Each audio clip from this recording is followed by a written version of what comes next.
राधे राधे, जय श्री कृष्णा। आप सभी का स्वागत है मेरे चैनल में। फिर से मैं आज आपको सुनाने जा रही हूँ शीतला अष्टमी बासोड़ा व्रत कथा। तो आइए प्रेम पूर्वक सुनते हैं। बोलो शीतला माता की जय।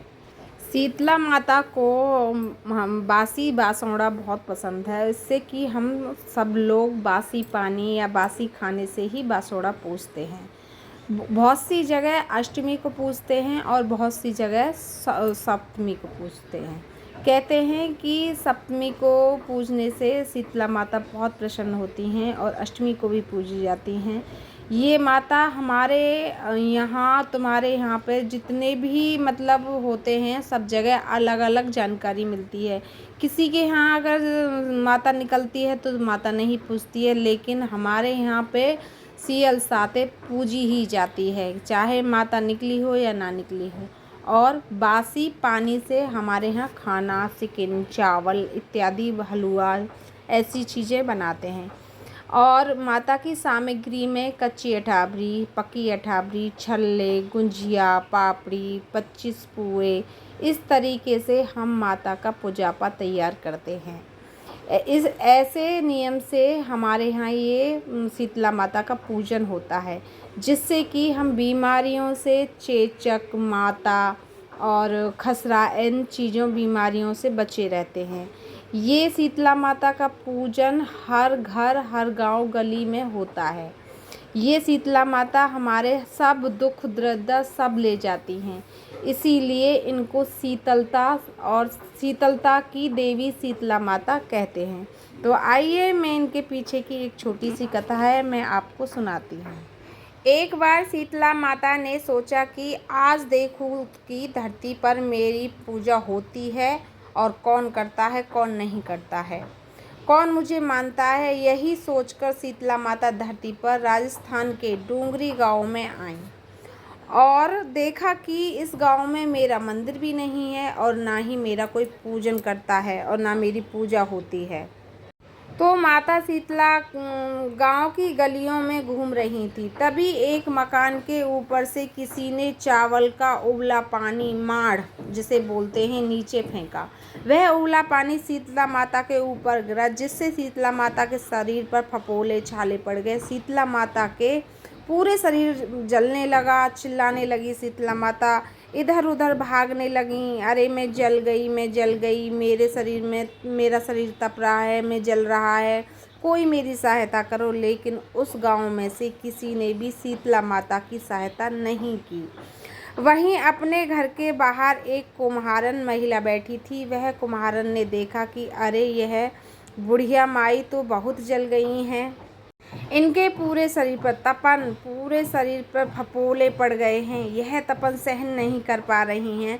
तब उस कुम्हारी माँ ने, जो कुम्हारी माँ घर के बाहर बैठी थी, उन्होंने कहा, हे माँ, तुम यहाँ आकर बैठ जाओ और तेरे शरीर के ऊपर मैं ठंडा पानी डालती हूँ। कुम्हारन ने उस पर, बुढ़िया माई पर खूब सारा ठंडा पानी डाला, बहुत देर तक डाला और बोली, हे माँ, मेरे घर में रात की बनी हुई राबड़ी रखी है, थोड़ा दही भी है, तुम दही राबड़ी खा लीजिए। कुम्हारन माता ने इतनी उनको मतलब ठंडा पानी से उनके शरीर की तपन कम हुई उनसे। और फिर जब उन्हें भूख लगी तो जब बुढ़िया माई ने उन्हें ठंडी ज्वार के आटे की राबड़ी और दही खाया तो उनके शरीर को ठंडक मिली। तब उस कुम्हारन ने कहा, माँ बैठ जा, तेरे सिर के बाल बहुत बिखरे हैं, ला तेरी चोटी गूंथ देती हूँ। तो कुम्हारन झटपट से अंदर से कंघा लेकर आई, कंघा और शीशा लेके आई तो माता की चोटी बनाने लगी। और जब कुम्हारन माई की चोटी गूंथने हेतु कंघी मतलब लाके करती हैं, अचानक कुम्हारन की नज़र उस बुढ़िया माई के सिर के पीछे पड़ती है। तो कुम्हारन ने देखा कि एक आंख बालों के अंदर छुपी है। यह देखकर वह कुम्हारन डर के मारे घबरा के भागने लगी। तभी शीतला माता, जो बुढ़िया माई बनी थी, बुढ़िया माई ने कहा, रुक जा बेटी, तू डर मत, मैं कोई भूत प्रेत नहीं हूँ, मैं कोई बला नहीं हूँ, मैं शीतला देवी हूँ। मैं तो इस धरती पर देखने आई थी कि मुझे कौन मानता है, कौन मेरी पूजा करता है। इतना कहकर माता चार भुजा वाली, हीरे जवाहरात से आभूषण पहने, सिर पर स्वर मुकुट धारण किए अपने असली रूप में प्रकट हो गईं। माता के दर्शन का कुम्हारन सोचने लगी कि अब मैं गरीब इन माता को कहाँ बैठाऊं। तब माता बोली, हे बेटी, तुम किस सोच में पड़ गई हो। तब उस कुम्हारिन ने हाथ जोड़कर आंखों में आंसू भरते हुए कहा, हे माता, मेरे घर तो चारों तरफ दरिद्रता बिखरी हुई है। मैं आपको कहाँ बैठाऊँ। मेरे घर में ना तो चौकी है, ना बैठाने के लिए कोई आसन है। मैं कहाँ बैठाऊँ आपको। ऐसा सोचकर बुढ़िया माँ एकदम रोने बिल्लाने लगी और माता से प्रार्थना करने लगी, माता, मैं कहाँ कैसे बैठाऊँगी आपको, ऐसे मतलब चिंता करने लगी। तब शीतला माता उस कुम्हारन का एकदम वो देखकर मोह प्यार ऐसा मतलब आदर सम्मान देखकर शीतला माता प्रसन्न होकर उस पर कुम्हारन के घर में खड़ी हुई और गधे पर बैठकर एक हाथ में झाड़ू दूसरे हाथ में डलिया लेकर उस कुम्हारन के घर की सारी दरिद्रता को झाड़ लिया, डलिया में भर के फेंक दिया। और उस कुम्हारन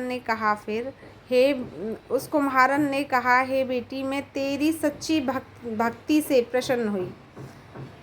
अब मुझे तू भी चाहिए मुझसे वरदान मांग, जो भी तुझे चाहिए तू मुझसे वरदान मांग ले।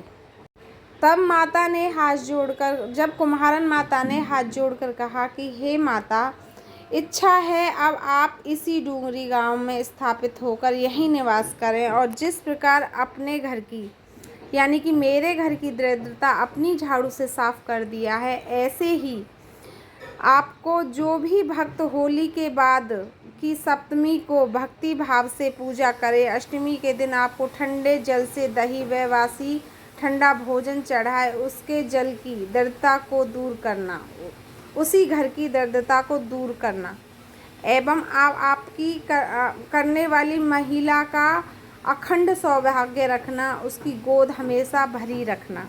और साथ ही जो मनुष्य शीतला माता अष्टमी को नाई के यहाँ बाल या ना कटवाए, धोबी को कपड़े धोने ना दे और पुरुष भी आप पर ठंडा जल चढ़ाकर नारियल फोड़कर फूल पान सहित परिवार आए ठंडावासी भोजन कराए, उसके काम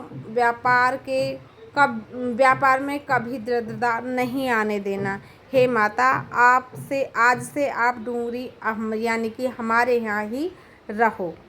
तब माता बोली, तथास्तु। हे बेटी, जो तूने वरदान मांगे हैं मैं सब देती हूँ। हे बेटी, तुझे आशीर्वाद देती हूँ कि मेरी पूजा का मुख्य अधिकार इस धरती पर सिर्फ कुम्हार जाति का ही होगा। तभी उसी दिन से डूंगरी गांव में शीतला माता स्थापित हो गई और गांव के नाम को ही शीतला डूंगरी कहने लगे। शील की डूंगरी भारत का एकमात्र मुख्य मंदिर है। शीतला सप्तमी के दिन यहाँ बहुत विशाल मेला लगता है। बोलो शीतला माता की जय।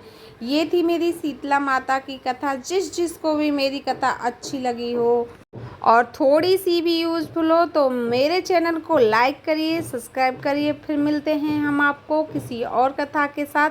तब तक राधे राधे, जय श्री कृष्ण, जय माता दी, जय शीतला मैया।